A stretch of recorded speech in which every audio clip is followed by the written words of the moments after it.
Muito boa noite, gente. Bem-vindos a mais um Antagonista nas Eleições. Era para ter sido ao vivo hoje, mas é impossível, né? Porque eu estava aguardando aí o Datafolha. Já tinha informação, a gente já ia falar de Bolsonaro, né? De todo o caso aí, os desdobramentos da investigação. Aí veio o Datafolha, eu esperei o Datafolha para poder fazer o ao vivo na sequência, e aí também já surgiram informações novas sobre a delação do Palocci. Fui atrás da documentação, coloquei a mão na documentação e publiquei aí no site. Então, estou gravando esse vídeo, já são 10h20. Me perdoem mais uma vez o horário, mas o que importa é a notícia e estou achando melhor gravar aqui e amanhã a gente faz a live, tá?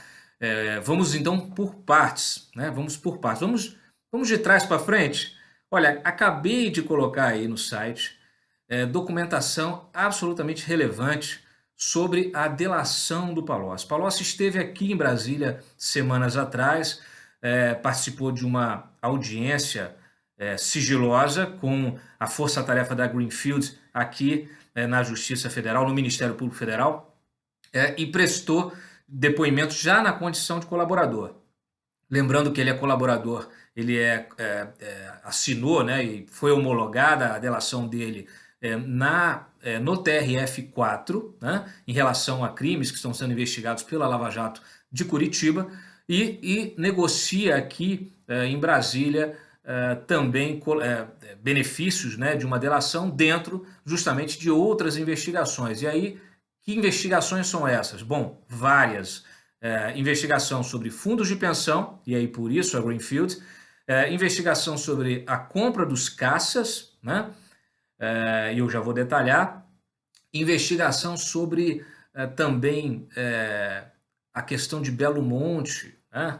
Usina hidrelétrica de Belo Monte, enfim, algumas das frentes que estão sendo investigadas aqui em Brasília, e todas as informações que ele prestar aqui, ele já presta na condição de colaborador, tendo o compromisso de apresentar provas de corroboração.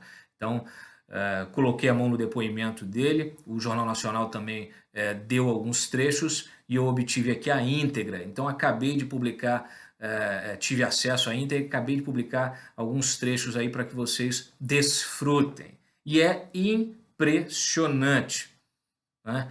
O Palocci fala que o Lula, né, da participação, ele já havia falado da participação direta do Lula em esquema de cobrança de propina, na questão do pré-sal. E aí ele relata também nesses outros casos, né, e inclusive na questão dos caças. Os caças, para quem não acompanhou, e eu acompanhei esse processo de compra dos caças desde o seu início, né, começou com o Fernando Henrique, passou pelo governo Lula, depois acabou terminando no governo da Dilma Rousseff. Embora a gente tenha comprado os Gripen, né, os Sukhoi são os russos, mas os Gripen NG, os suecos, esses caças suecos, cujo contrato também está sendo investigado por suposto pagamento de propina ao Lula e ao filho dele, o filho mais novo, o caçula, Luiz Cláudio, já havia uma suspeita de propina na negociação com os franceses, né? Porque quem eram os finalistas?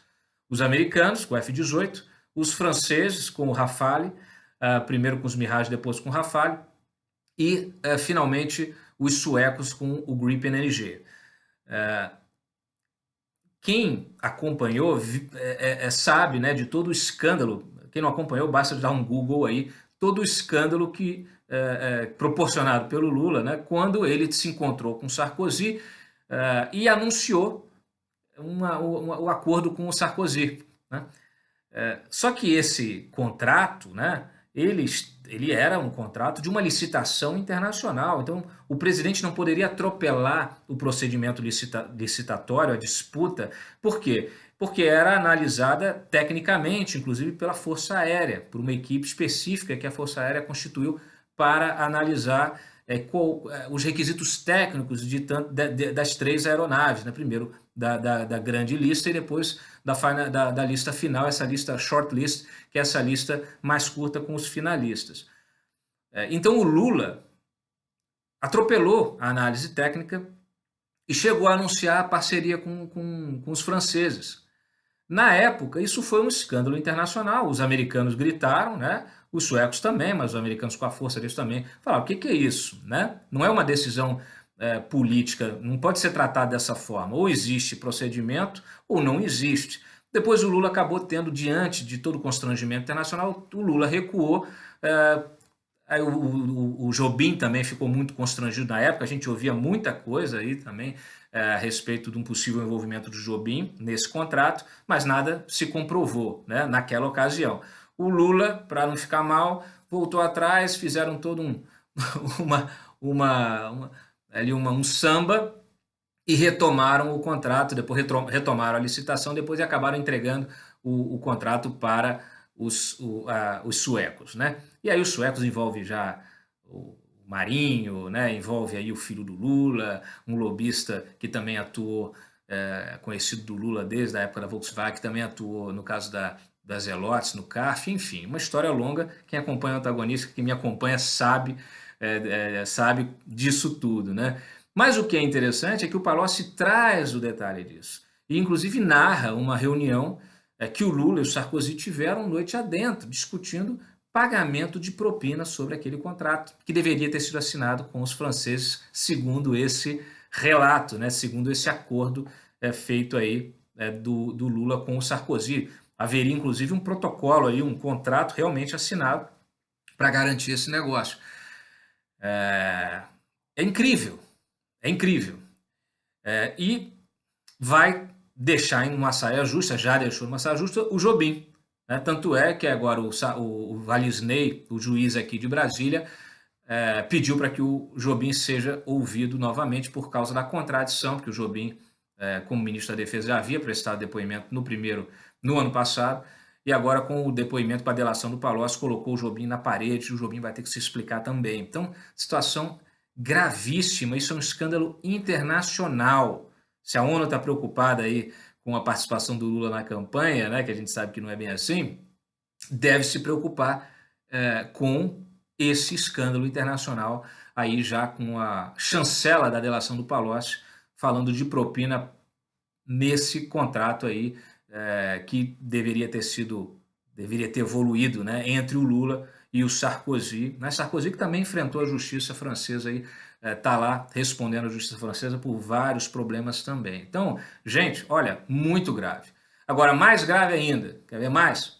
O Palocci detalha como o Lula e a Dilma colocaram a mão nos fundos de pensão para financiar o seu projeto de poder, o seu projeto político do PT, o projeto de poder do PT.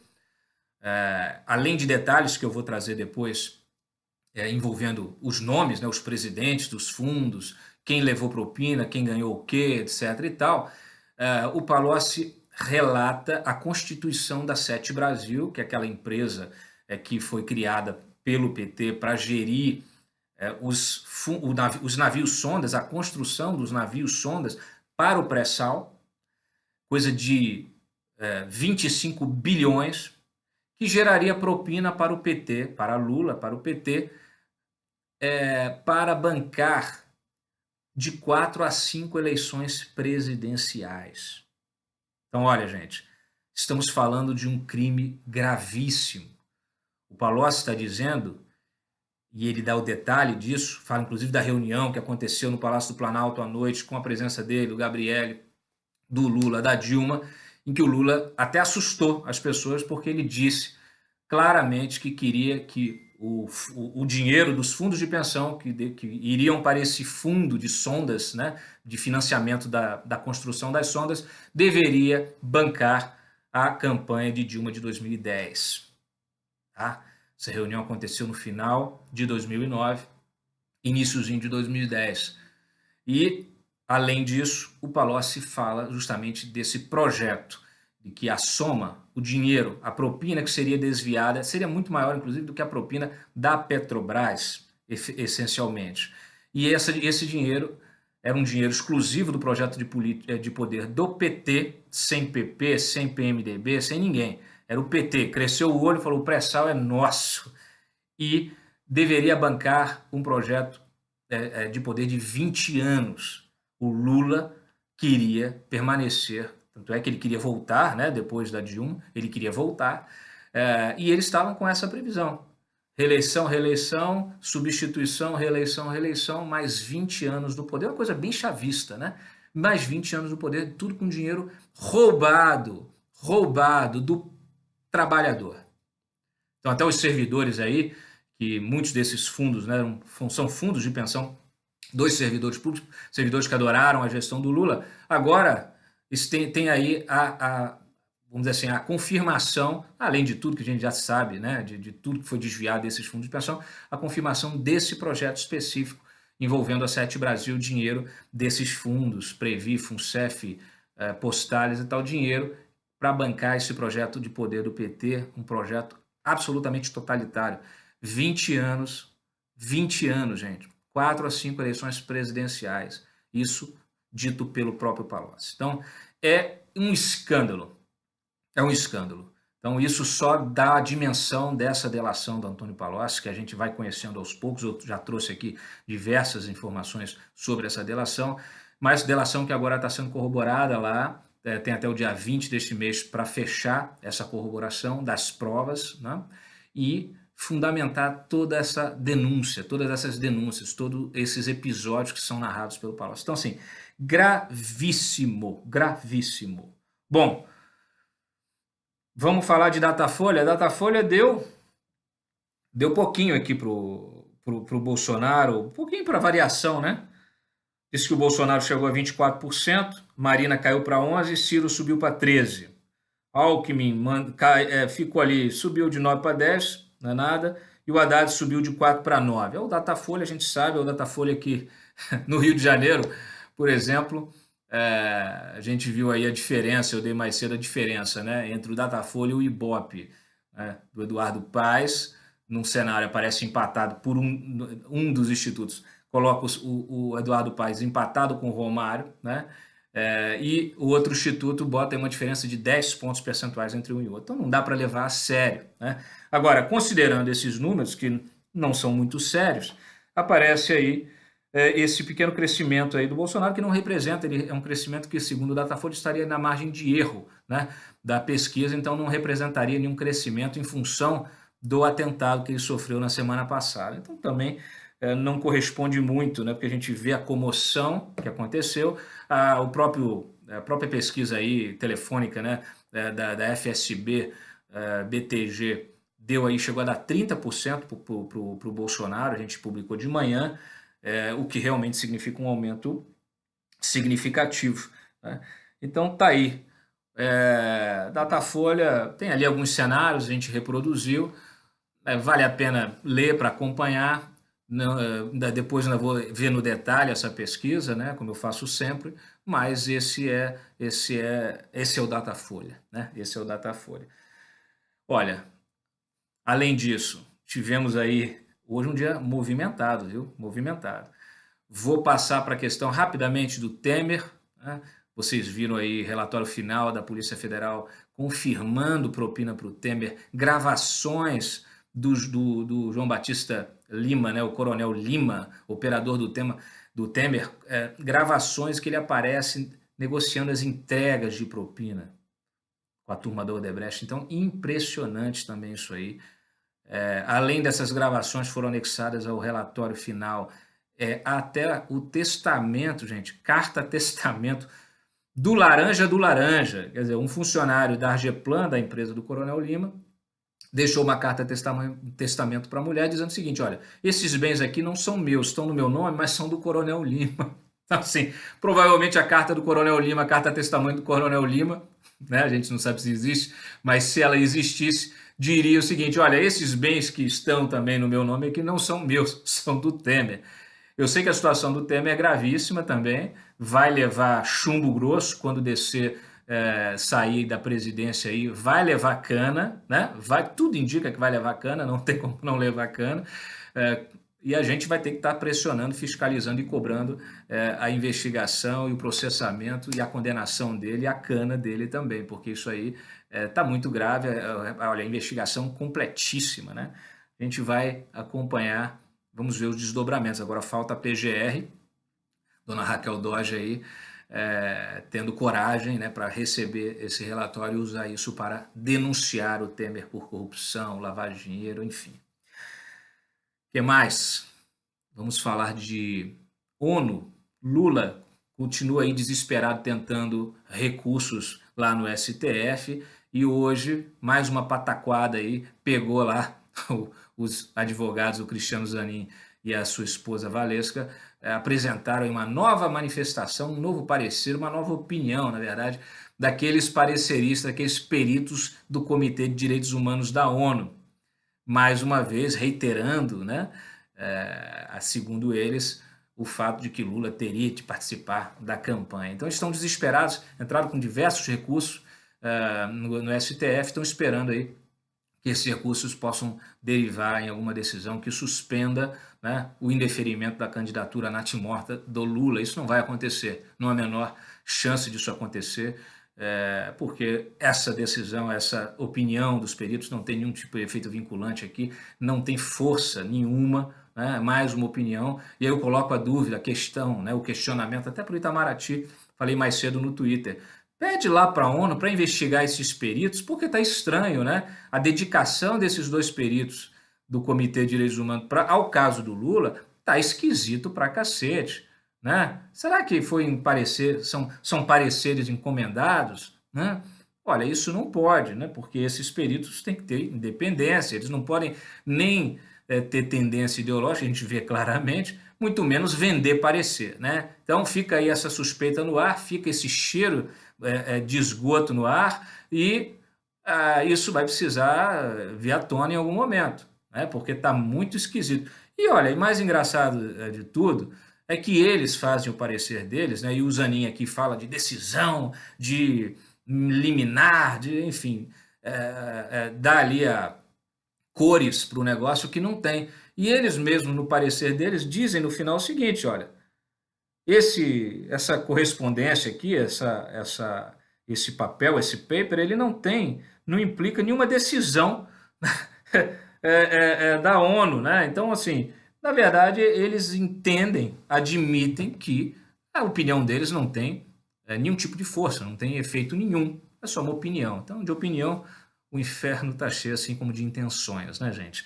E olha, para encerrar, Bolsonaro, caso Bolsonaro, atentado, último boletim aí do Albert Einstein mostra o Bolsonaro se recuperando, estável, mas eu duvido, sinceramente, que ele consiga participar de campanha de rua ainda nesta eleição. E não estou falando apenas de primeiro turno, não, estou falando também de segundo turno.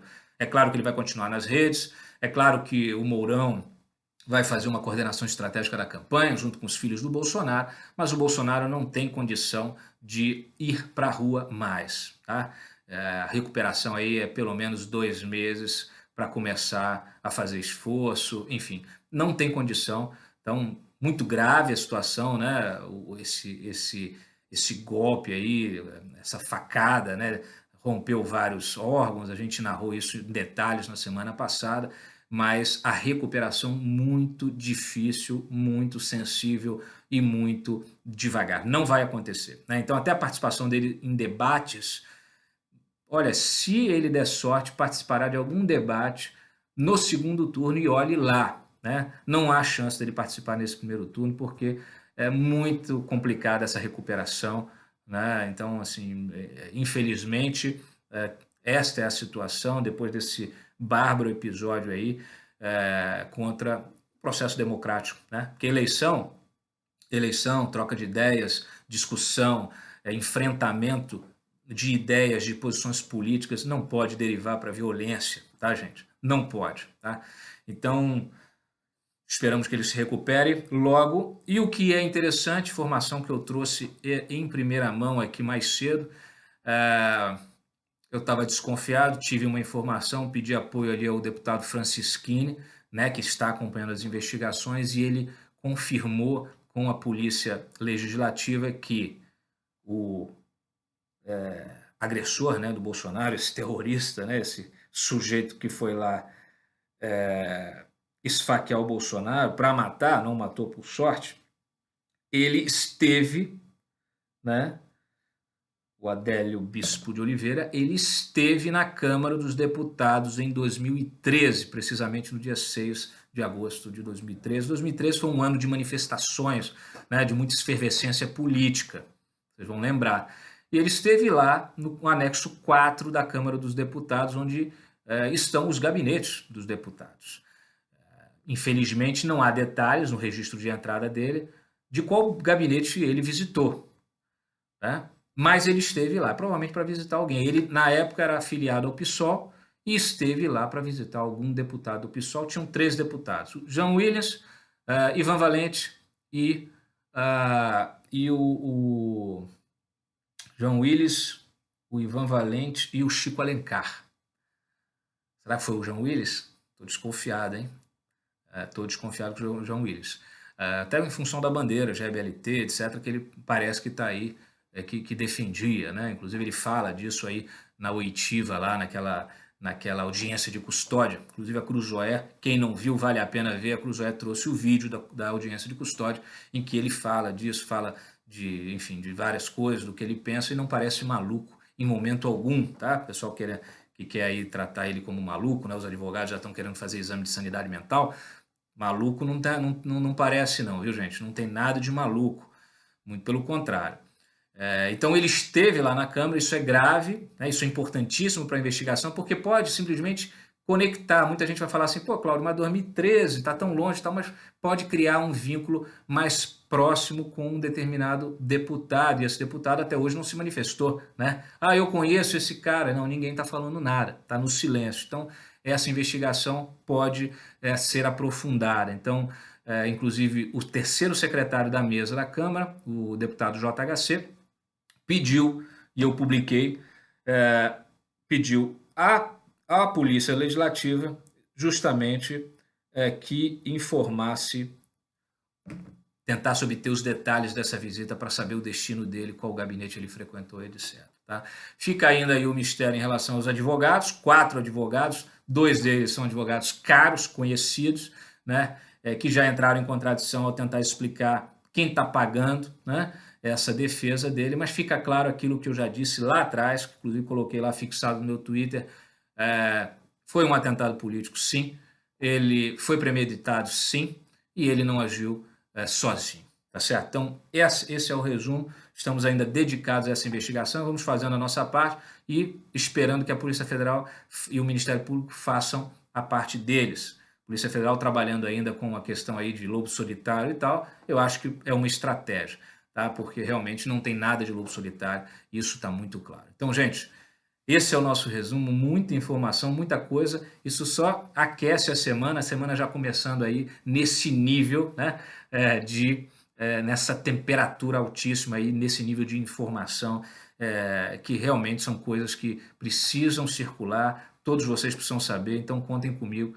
para trazer aí em primeira mão essas informações aí, todos os detalhes, porque tudo isso faz parte da nossa história. Então, fico por aqui.